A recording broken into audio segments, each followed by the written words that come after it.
இங்க 10th standard படிக்கிற இளையன்ற பொண்ணு எப்ப படிக்க உட்காந்தாலும் அவங்க அம்மா அவளை வேலை வாங்கிட்டே இருக்காங்க. ஆனா அந்த பொண்ணோட அப்பா தான் பொண்ணு நல்லா படிச்சு பெரிய ஆள் ஆகணும் அப்படின்னு சொல்லிட்டு ஆசைப்படுறாரு.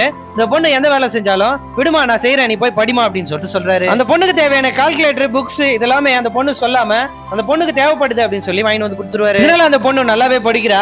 அவளுக்கு 10th ஃபைனல் எக்ஸாம் வருது.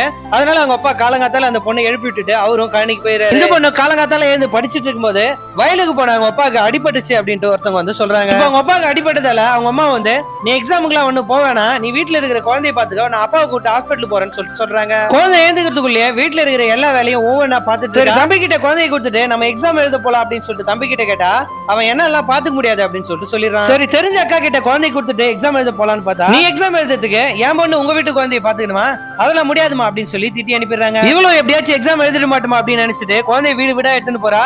ஆனா யாருமே அந்த குழந்தைய பாத்துக்க மாட்டாங்க. சரி போன்னு சொல்லிட்டு வீட்டுக்கு வந்தா அவன் தம்பிய நானே குழந்தைய பாத்துக்கிறேன் நீ போய் எக்ஸாம் எழுது அப்படின்னு சொல்லிட்டு சொல்றான். ஒரு வழியா இந்த பொண்ணு அடிச்சு புடிச்சு எப்படியே ஸ்கூலுக்கு போயிடறா. அங்க போனா கொஸ்டின் பேப்பர் எல்லாம் கொடுத்துருவாங்க. எக்ஸாமும் ஸ்டார்ட் பண்ணிடுறாங்க. அங்க இருக்கிற டீச்சரும் நீ லேட்டா வந்த அப்படின்னு சொல்லிட்டு அலோ பண்ண மாட்டாங்க.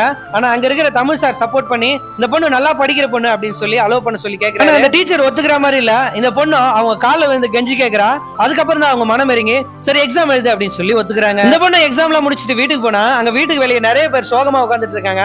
என்னடான்னு போய் பார்த்தா இந்த பொண்ணுக்கு சப்போர்ட்டிவா இருந்தா அவங்க அப்பாவே இறந்துடுறாரு. அவங்க அப்பா இறந்ததுக்கு அப்புறம் அவங்க அம்மா இந்த பொண்ணை போட்டு நிறைய வீட்டு வேலை வாங்குறாங்க. இதுக்கப்புறம் உன்னை படிக்க வைக்க முடியாது நீ ஒழுங்கா தோட்டத்து வேலைக்கு போ அடுத்த மாசம் என் தம்பி கூட உனக்கு கல்யாணம் பண்ணி வச்சிடறேன் அப்படின்னு சொல்லிட்டு சொல்றாங்க. இந்த பொண்ணு மறுநாள் தோட்டத்து வேலைக்கு எல்லாம் போயிட்டு வீட்டு வேலை செஞ்சுட்டு இருக்கும்போது திடீர்னு அவங்க தமிழ் சார் வந்து சொல்றாரு இல்லை நீதாமா ஸ்டேட் ஃபர்ஸ்ட் வந்திருக்க அப்படின்னு சொல்லிட்டு சந்தோஷப்படுறாரு. இந்த பொண்ணு மீடியாக்காரங்களா வந்து போட்டோ எடுத்துட்டு போறாங்க. இது நியூஸ் பேப்பர்ல வந்தோடனே இதை பார்த்த சிஎம் இந்த பொண்ணுக்கான கல்வி செலவை கவர்மெண்டே ஏத்துக்கும் குடும்பத்துக்கு தேவையான உதவிகளையும் கவர்மெண்டே செய்யும் அப்படின்னு சொல்லிட்டு சொல்லிடுறாங்க. உங்க லைஃபோட இந்த படத்தோட சீன் ஏதாச்சும் ஒத்து போச்சுன்னா கமெண்ட்ல சொல்லுங்க.